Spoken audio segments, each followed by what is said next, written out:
Hello student, स्वागत है आपका मेरे YouTube channel GK special bye SP sir पे। आज हम लोग बैंकिंग अवेयरनेस का ये 15th वीडियो है जिसपे डिस्कस करेंगे कि बैंक और नॉन बैंकिंग फाइनेंशियल कंपनीज में क्या डिफरेंसेस है, क्या अंतर है दोनों में। दोनों फाइनेंशियल इंस्टीट्यूशंस है, दोनों में बहुत सारे सिमिलैरिटीज है, लेकिन सिमिलैरिटीज के साथ साथ हम लोग इसमें डिस्कस करेंगे जो डिफरेंसेस है दोनों के बीच में, उसको समझेंगे, क्योंकि इससे अक्सर प्रश्न जो है रहता है, हर एग्जाम में ऐसे क्वेश्चन रहते हैं इससे रिलेटेड।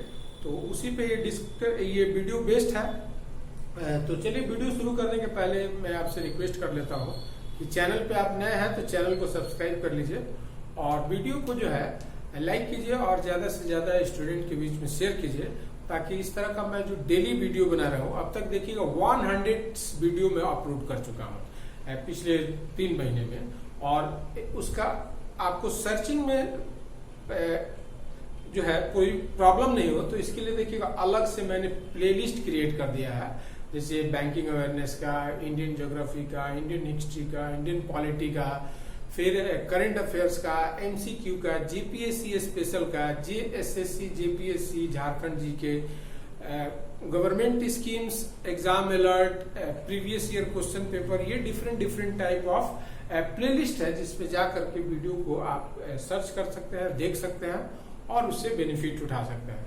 तो चलिए आज का वीडियो शुरू करते हैं। तो बैंकिंग अवेयरनेस का है difference between bank and NBFC, non banking financial company, गैर बैंकिंग वित्तीय संस्थान, या उसको नॉन बैंकिंग फाइनेंशियल इंटरमीडिएटरीज भी बोलते हैं। तो ये इसमें अंतर आपको समझना है। तो देखिए, बैंक तो आप जान ही रहे हैं कि जैसे सब जो बैंक से जो आप जमा करते हैं, उधार लेते हैं, वो सब बैंक है।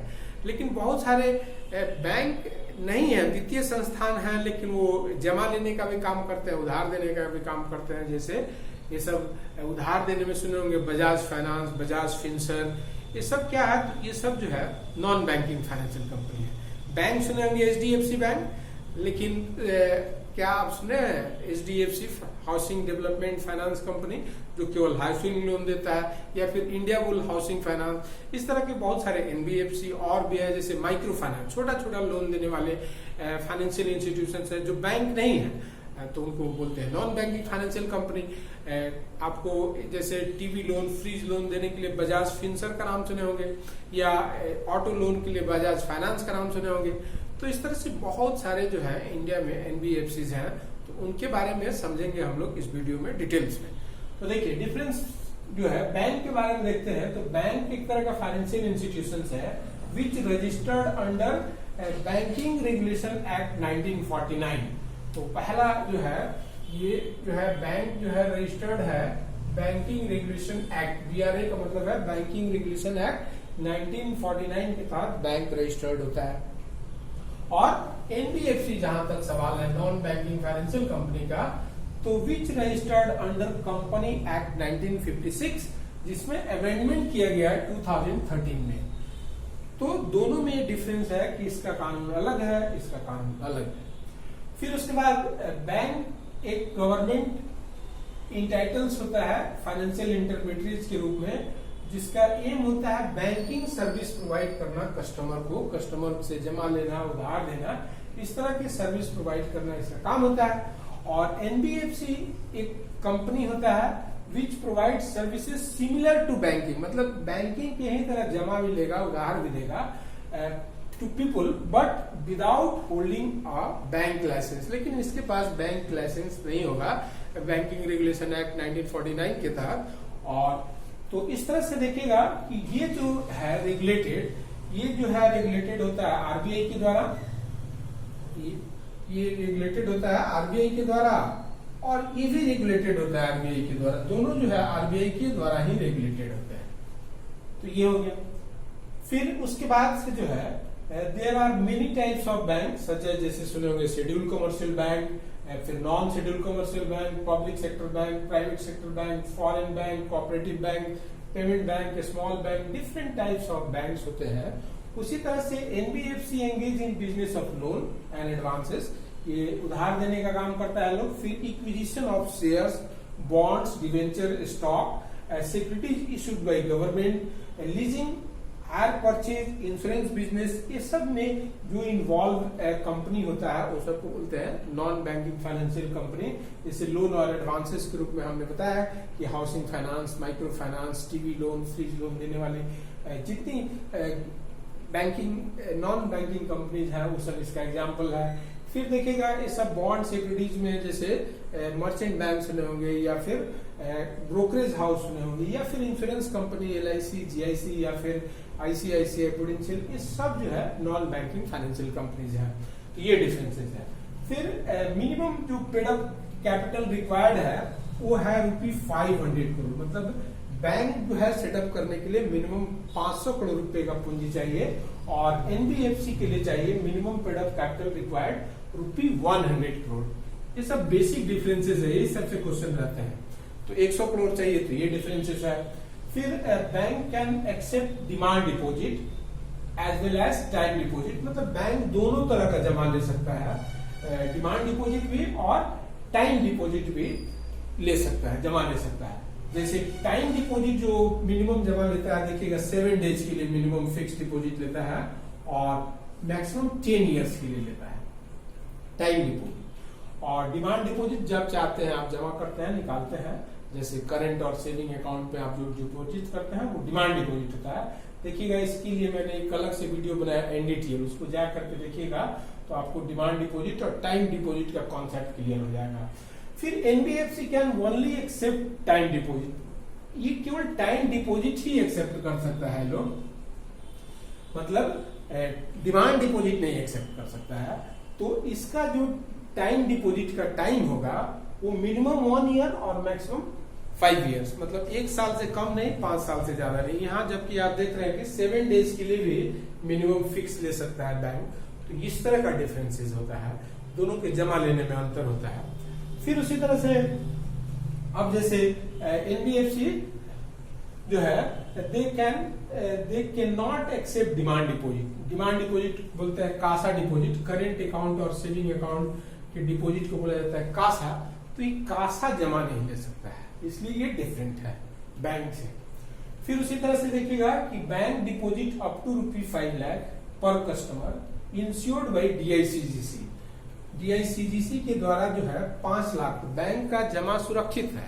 अगर बैंक में आप पैसा जमा किए हैं, अगर वो बैंक डूब जाता है तो मिनिमम आपको 5 लाख रुपया उससे मिल जाएगा। वो पहले 1 लाख था, उसको बढ़ा के कर दिया गया 5 लाख। 5 लाख का गारंटी देने वाला कानून के तहत ये आता है। जबकि जो NBFC है, नॉन बैंकिंग जो फाइनेंशियल कंपनी है, NBFC का डिपॉजिट जो है नहीं सिक्योर्ड होता है। Deposit insurance credit guarantee corporation बोलते हैं उसको, DICGC।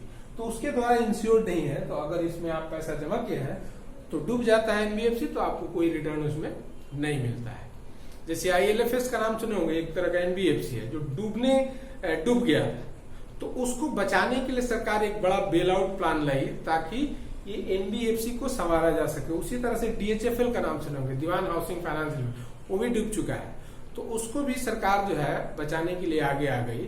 तो इस तरह से केवल ILFS और DHFL को सरकार नहीं बचाई, बल्कि पूरे NBFC को बचाने का प्रयास किया गया, क्योंकि अगर ये डूब जाएगा तो फिर इसमें लोग का फेथ विश्वास खत्म हो जाएगा। तो इसकी संभावना है, तो इसीलिए इसका गारंटी नहीं है।